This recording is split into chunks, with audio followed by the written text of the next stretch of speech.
And to react and kick off Young Conservative Week here on Mornings with Maria, former GOP National spokesperson and former Trump campaign staffer, Elizabeth Pipko. Elizabeth, your reaction to this shift that we're seeing to socialism in this country?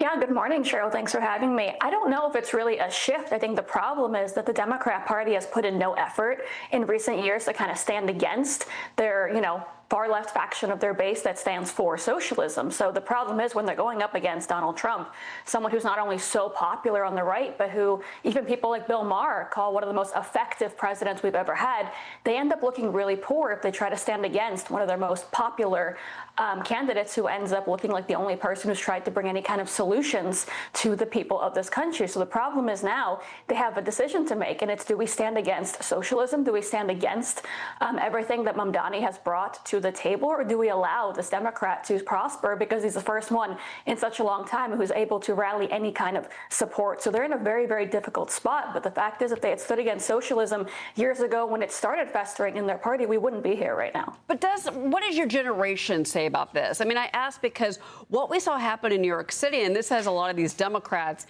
in Washington, and that's why they wanted to have breakfast with him last week, because he used TikTok, he used Instagram, it was social media. He went out to Brooklyn, and he got these voters, these 25, 28-year-old voters, not just to register to vote, to become voters, excuse me, but to rally behind him, to walk the streets for him, to cheer. He's become a meme on TikTok. And I think that's where that's where I'm curious about that younger generation. Is that how they respond? Is that how you get that person to the polls, whether it's a Republican or a Democrat?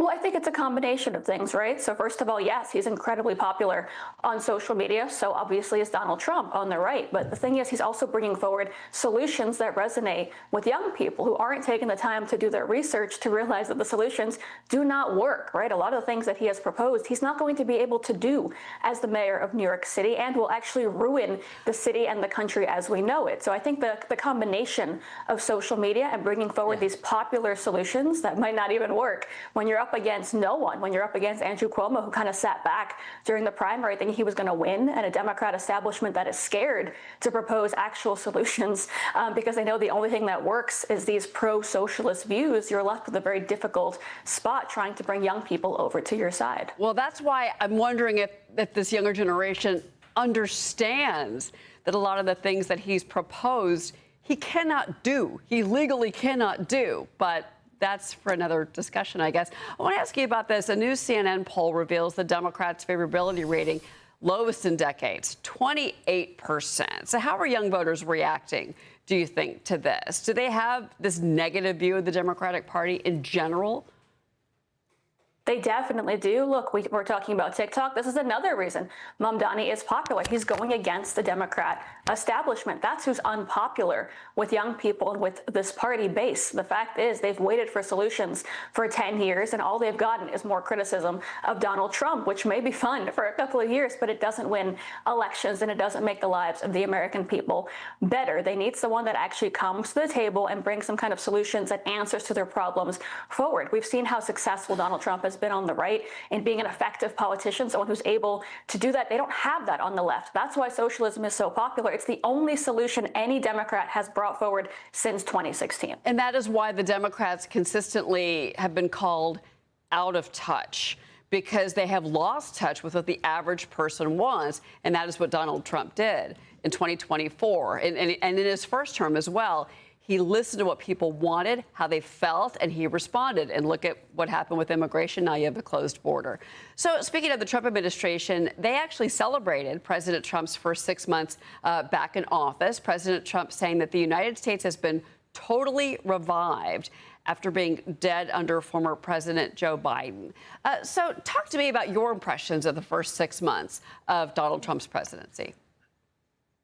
Yeah, look, I think totally revived is a great way to put it. We feel like we're on the world stage again. We feel like we have a leader who stands up for us again. We feel like our adversaries might fear us once again, something we hadn't seen for so many years. The fact is, Donald Trump brings a kind of energy and a kind of confidence to the people of this country that we actually forgot we could feel when we had to suffer under Joe Biden for 4 years. It's an amazing time to be an American. And the fact is, this is why people are struggling so hard to go against him. He brings this kind of faith in our country once more that so many are lacking on the Democrat side. And I think it's very hard to try to put someone up for 2028 who has to go against the record that Donald Trump has, not only as a politician and effective leader, but as a person who's been around for 10 years in politics, gone up against every single obstacle that's come on his way and come out even more popular on the other side. I've got Luke Lloyd on set. He's got a question for you. Hey, Elizabeth, I think we're part of the same generation. I think the average person's always searching for purpose. Purpose is the most important thing. And these social media echo chambers